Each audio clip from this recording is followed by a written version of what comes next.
ನಮಸ್ಕಾರ ಬಂಧುಗಳೇ, ಇವತ್ತು ಮಾರ್ಗಶೀರ್ಷ ಸಂಕಷ್ಟಹರ ಚತುರ್ಥಿ. ಈ ದಿನ 2 ದುರ್ಲಭ ಯೋಗಗಳು ಸಂಕಷ್ಟಹರ ಚತುರ್ಥಿಯ ದಿನ ಒಟ್ಟಿಗೆ ಬಂದಿವೆ.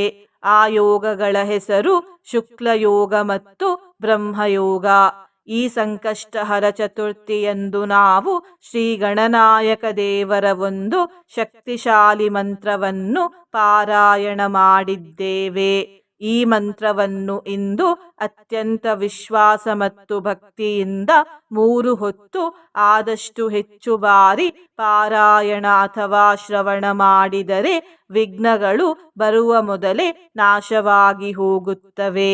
ಸರ್ವ ಕಾರ್ಯದಲ್ಲಿ ಗೆಲುವು ಸಿಗುತ್ತದೆ. ವಿದ್ಯೆ ಹಾಗೂ ಬುದ್ಧಿ ವೃದ್ಧಿಯಾಗುತ್ತದೆ ಮತ್ತು ಧನಪ್ರಾಪ್ತಿಯಾಗುತ್ತದೆ.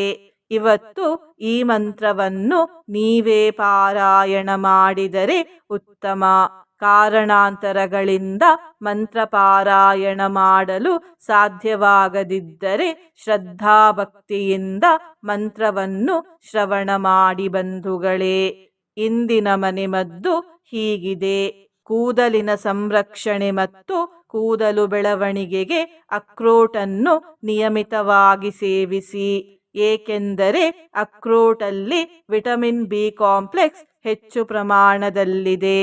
ಬಂಧುಗಳೇ, ನೀವು ಚಾನಲಿಗೆ ಹೊಸದಾಗಿ ಬಂದಿದ್ದರೆ ಚಾನಲನ್ನು ಸಬ್ಸ್ಕ್ರೈಬ್ ಮಾಡಿ, ಹತ್ತಿರ ಇರುವ ಬೆಲ್ ಬಟನ್ ಪ್ರೆಸ್ ಮಾಡಿ, ಆಲ್ ಅನ್ನುವ ಆಪ್ಷನ್ ಅನ್ನು ಸಿಲೆಕ್ಟ್ ಮಾಡಿ. ನೀವು ಸಬ್ಸ್ಕ್ರೈಬ್ ಮಾಡಿದರೆ ನಮಗೂ ಇನ್ನೂ ಹೆಚ್ಚು ವಿಡಿಯೋ ಮಾಡಲು ಸ್ಫೂರ್ತಿ ಸಿಗುತ್ತದೆ ಮತ್ತು ನಿಮಗೂ ನಮ್ಮ ಹೊಸ ವಿಡಿಯೋ ಅಪ್ಲೋಡ್ ಆದ ತಕ್ಷಣವೇ ಸಿಗುತ್ತದೆ. ಮಂತ್ರಶ್ರವಣ ಮಾಡುವಾಗ ಓಂ ಗಣನಾಯಕಾಯ ನಮಃ ಎಂದು ಕಮೆಂಟ್ ಮಾಡಿ ಬಂಧುಗಳೇ.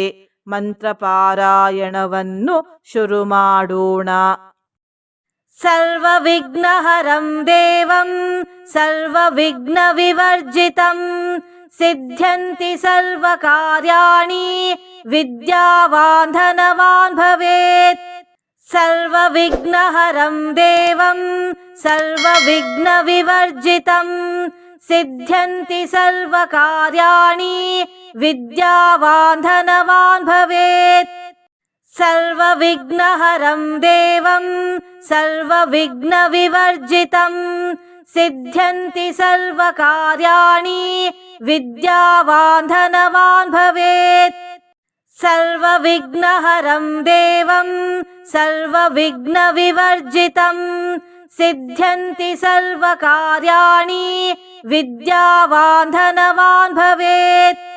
ಸರ್ವವಿಘ್ನಹರಂ ದೇವಂ ಸರ್ವವಿಘ್ನವಿವರ್ಜಿತಂ ಸಿದ್ಧ್ಯಂತಿ ಸರ್ವಕಾರ್ಯಾಣಿ ವಿದ್ಯಾವಾನ್ ಧನವಾನ್ ಭವೇತ್.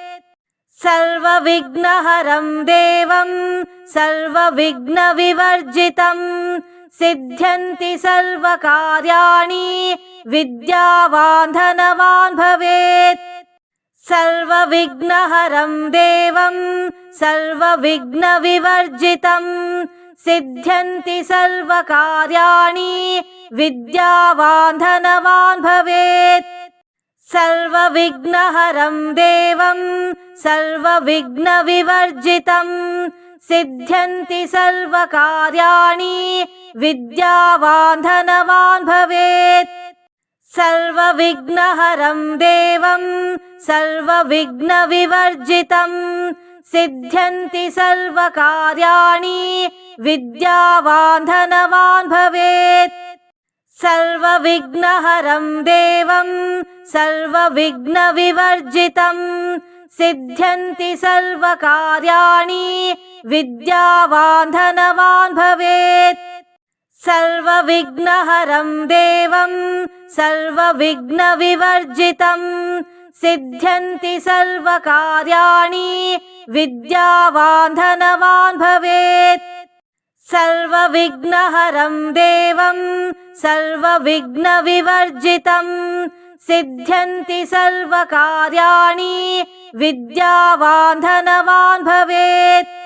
ಸರ್ವವಿಘ್ನಹರಂ ದೇವಂ ಸರ್ವವಿಘ್ನವಿವರ್ಜಿತಂ सिद्ध्यन्ति सर्वकार्याणि विद्यावान् धनवान् भवेत् सर्वविघ्नहरं देवं सर्वविघ्नविवर्जितं सिद्ध्यन्ति सर्वकार्याणि विद्यावान् धनवान् भवेत् सर्वविघ्नहरं देवं सर्वविघ्नविवर्जितं सिद्ध्यन्ति सर्वकार्याणि विद्यावान् धनवान् भवेत् सर्वविघ्नहरं देवं सर्वविघ्नविवर्जितं सिद्ध्यन्ति सर्वकार्याणि विद्यावान् धनवान् भवेत् सर्वविघ्नहरं देवं सर्वविघ्नविवर्जितं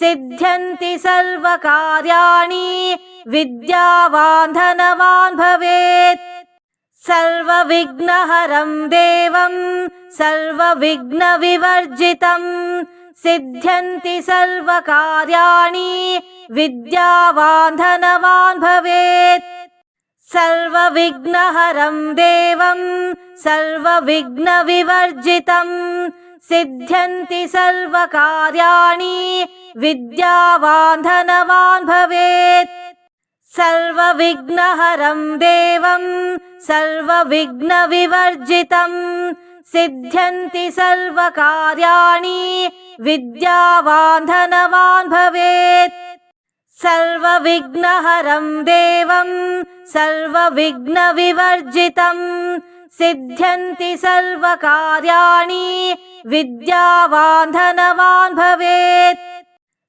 सर्वविघ्नहरं देवं सर्वविघ्नविवर्जितं सिद्ध्यन्ति सर्वकार्याणि विद्यावान् धनवान् भवेत् सर्वविघ्नहरं देवं सर्वविघ्नविवर्जितं सिद्ध्यन्ति सर्वकार्याणि विद्यावान् धनवान् भवेत् सर्वविघ्नहरं देवं सर्वविघ्नविवर्जितं सिद्ध्यन्ति सर्वकार्याणि विद्यावान् धनवान् भवेत् सर्वविघ्नहरं देवं सर्वविघ्नविवर्जितं सिद्ध्यन्ति सर्वकार्याणि विद्यावान् धनवान् भवेत् सर्वविघ्नहरं देवं सर्वविघ्नविवर्जितं सिद्ध्यन्ति सर्वकार्याणि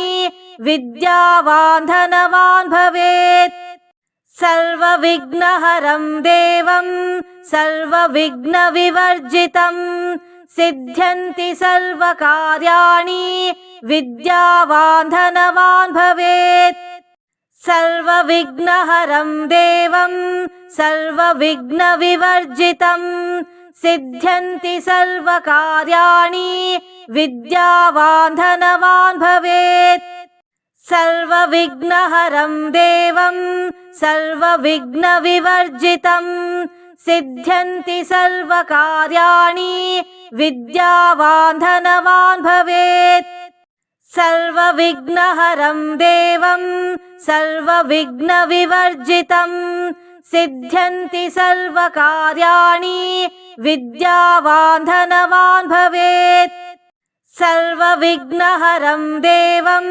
सर्वविघ्नविवर्जितं सिद्ध्यन्ति सर्वकार्याणि विद्यावान् धनवान् भवेत् सर्वविघ्नहरं देवं सर्वविघ्नविवर्जितं सिद्ध्यन्ति सर्वकार्याणि विद्यावान् धनवान् भवेत् सर्वविघ्नहरं देवं सर्वविघ्नविवर्जितं सिद्ध्यन्ति सर्वकार्याणि विद्यावान् धनवान् भवेत् सर्वविघ्नहरं देवं सर्वविघ्नविवर्जितं सिद्ध्यन्ति सर्वकार्याणि विद्यावान् धनवान् भवेत् सर्वविघ्नहरं देवं सर्वविघ्नविवर्जितं सिद्ध्यन्ति सर्वकार्याणि विद्यावान् धनवान् भवेत् सर्वविघ्नहरं देवं सर्वविघ्नविवर्जितं सिद्ध्यन्ति सर्वकार्याणि विद्यावान् धनवान् भवेत्। सर्वविघ्नहरं देवं सर्वविघ्नविवर्जितं सिद्ध्यन्ति सर्वकार्याणि विद्यावान् धनवान् भवेत्। सर्वविघ्नहरं देवं सर्वविघ्नविवर्जितं सिद्ध्यन्ति सर्वकार्याणि विद्यावान् धनवान् भवेत्। सर्वविघ्नहरं देवं सर्वविघ्नविवर्जितं सिद्ध्यन्ति सर्वकार्याणि विद्यावान् धनवान् भवेत्। सर्वविघ्नहरं देवं सर्वविघ्नविवर्जितं सिद्ध्यन्ति सर्वकार्याणि विद्यावान् धनवान् भवेत्। सर्वविघ्नहरं देवं सर्वविघ्नविवर्जितं सिद्ध्यन्ति सर्वकार्याणि विद्यावान् धनवान् भवेत्। सर्वविघ्नहरं देवं सर्वविघ्नविवर्जितं सिद्ध्यन्ति सर्वकार्याणि विद्यावान् धनवान् भवेत्। सर्वविघ्नहरं देवं सर्वविघ्नविवर्जितं सिद्ध्यन्ति सर्वकार्याणि विद्यावान् धनवान् भवेत्। सर्वविघ्नहरं देवं सर्वविघ्नविवर्जितं सिद्ध्यन्ति सर्वकार्याणि विद्यावान् धनवान् भवेत्। सर्वविघ्नहरं देवं सर्वविघ्नविवर्जितं सिद्ध्यन्ति सर्वकार्याणि विद्यावान् धनवान् भवेत्। सर्वविघ्नहरं देवं सर्वविघ्नविवर्जितं सिद्ध्यन्ति सर्वकार्याणि विद्यावान् धनवान् भवेत्। सर्वविघ्नहरं देवं सर्वविघ्नविवर्जितं सिद्ध्यन्ति सर्वकार्याणि विद्यावान् धनवान् भवेत्। सर्वविघ्नहरं देवं सर्वविघ्नविवर्जितं सिद्ध्यन्ति सर्वकार्याणि विद्यावान् धनवान् भवेत्। सर्वविघ्नहरं देवं सर्वविघ्नविवर्जितं सिद्ध्यन्ति सर्वकार्याणि विद्यावान् धनवान् भवेत्। सर्वविघ्नहरं देवं सर्वविघ्नविवर्जितं सिद्ध्यन्ति सर्वकार्याणि विद्यावान् धनवान् भवेत्। सर्वविघ्नहरं देवं सर्वविघ्नविवर्जितं सिद्ध्यन्ति सर्वकार्याणि विद्यावान् धनवान् भवेत्। सर्वविघ्नहरं देवं सर्वविघ्नविवर्जितं सिद्ध्यन्ति सर्वकार्याणि विद्यावान् धनवान् भवेत्। सर्वविघ्नहरं देवं सर्वविघ्नविवर्जितं सिद्ध्यन्ति सर्वकार्याणि विद्यावान् धनवान् भवेत्। सर्वविघ्नहरं देवं सर्वविघ्नविवर्जितं सिद्ध्यन्ति सर्वकार्याणि विद्यावान् धनवान् भवेत्। सर्वविघ्नहरं देवं सर्वविघ्नविवर्जितं सिद्ध्यन्ति सर्वकार्याणि विद्यावान् धनवान् भवेत्। सर्वविघ्नहरं देवं सर्वविघ्नविवर्जितं सिद्ध्यन्ति सर्वकार्याणि विद्यावान् धनवान् भवेत्। सर्वविघ्नहरं देवं सर्वविघ्नविवर्जितं सिद्ध्यन्ति सर्वकार्याणि विद्यावान् धनवान् भवेत्। सर्वविघ्नहरं देवं सर्वविघ्नविवर्जितं सिद्ध्यन्ति सर्वकार्याणि विद्यावान् धनवान् भवेत् सर्वविघ्नहरं देवं सर्वविघ्नविवर्जितं सिद्ध्यन्ति सर्वकार्याणि विद्यावान् धनवान् भवेत् सर्वविघ्नहरं देवं सर्वविघ्नविवर्जितं सिद्ध्यन्ति सर्वकार्याणि विद्यावान् धनवान् भवेत् सर्वविघ्नहरं देवं सर्वविघ्नविवर्जितं सिद्ध्यन्ति सर्वकार्याणि विद्यावान् धनवान् भवेत् सर्वविघ्नहरं देवं सर्वविघ्नविवर्जितं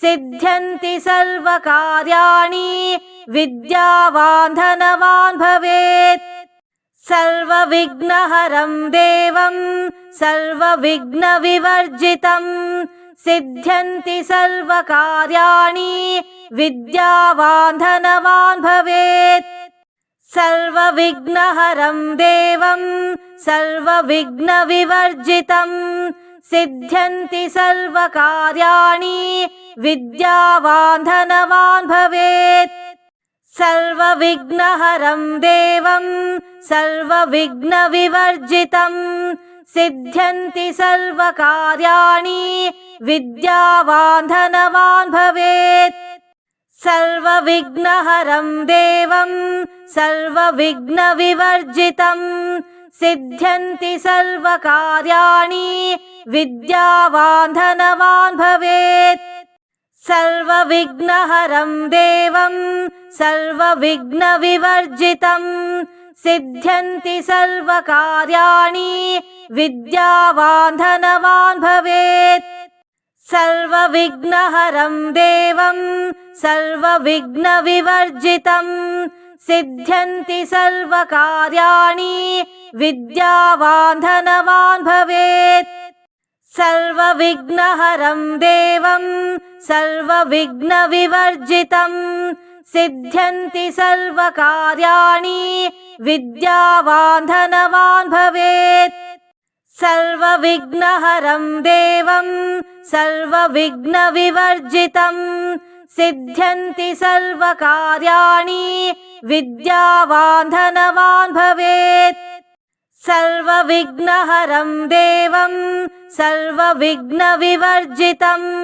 सिद्ध्यन्ति सर्वकार्याणि विद्यावान् धनवान् भवेत् सर्वविघ्नहरं देवं सर्वविघ्नविवर्जितं सिद्ध्यन्ति सर्वकार्याणि विद्यावान् धनवान् भवेत् सर्वविघ्नहरं देवं सर्वविघ्नविवर्जितं सिद्ध्यन्ति सर्वकार्याणि विद्यावान् धनवान् भवेत् सर्वविघ्नहरं देवं सर्वविघ्नविवर्जितं सिद्ध्यन्ति सर्वकार्याणि विद्यावान् धनवान् भवेत् सर्वविघ्नहरं देवं सर्वविघ्नविवर्जितं सिद्ध्यन्ति सर्वकार्याणि विद्यावान् धनवान् भवेत् सर्वविघ्नहरं देवं सर्वविघ्नविवर्जितं सिद्ध्यन्ति सर्वकार्याणि विद्यावान् धनवान् भवेत् सर्वविघ्नहरं देवं सर्वविघ्नविवर्जितं सिद्ध्यन्ति सर्वकार्याणि विद्यावान् धनवान् भवेत् सर्वविघ्नहरं देवं सर्वविघ्नविवर्जितं सिद्ध्यन्ति सर्वकार्याणि विद्यावान् धनवान् भवेत् सर्वविघ्नहरं देवं सर्वविघ्नविवर्जितं सिद्ध्यन्ति सर्वकार्याणि विद्यावान् धनवान् भवेत् सर्वविघ्नहरं देवं सर्वविघ्नविवर्जितं सिद्ध्यन्ति सर्वकार्याणि विद्यावान् धनवान् भवेत् सर्वविघ्नहरं देवं सर्वविघ्नविवर्जितं सिद्ध्यन्ति सर्वकार्याणि विद्यावान् धनवान् भवेत्। सर्वविघ्नहरं देवं सर्वविघ्नविवर्जितं सिद्ध्यन्ति सर्वकार्याणि विद्यावान् धनवान् भवेत्। सर्वविघ्नहरं देवं सर्वविघ्नविवर्जितं सिद्ध्यन्ति सर्वकार्याणि विद्यावान् धनवान् भवेत्। सर्वविघ्नहरं देवं सर्वविघ्नविवर्जितं सिद्ध्यन्ति सर्वकार्याणि विद्यावान् धनवान् भवेत्। सर्वविघ्नहरं देवं सर्वविघ्नविवर्जितं सिद्ध्यन्ति सर्वकार्याणि विद्यावान् धनवान् भवेत्। सर्वविघ्नहरं देवं सर्वविघ्नविवर्जितं सिद्ध्यन्ति सर्वकार्याणि विद्यावान् धनवान् भवेत्। सर्वविघ्नहरं देवं सर्वविघ्नविवर्जितं सिद्ध्यन्ति सर्वकार्याणि विद्यावान् धनवान् भवेत्। सर्वविघ्नहरं देवं सर्वविघ्नविवर्जितं सिद्ध्यन्ति सर्वकार्याणि विद्यावान् धनवान् भवेत्। सर्वविघ्नहरं देवं सर्वविघ्नविवर्जितं सिद्ध्यन्ति सर्वकार्याणि विद्यावान् धनवान् भवेत्। सर्वविघ्नहरं देवं सर्वविघ्नविवर्जितं सिद्ध्यन्ति सर्वकार्याणि विद्यावान् धनवान् भवेत्।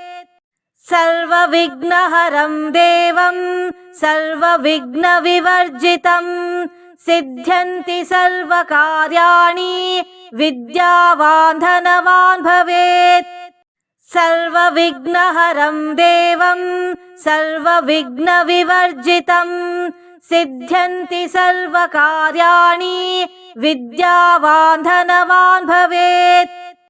सर्वविघ्नहरं देवं सर्वविघ्नविवर्जितं सिद्ध्यन्ति सर्वकार्याणि विद्यावान् धनवान् भवेत्।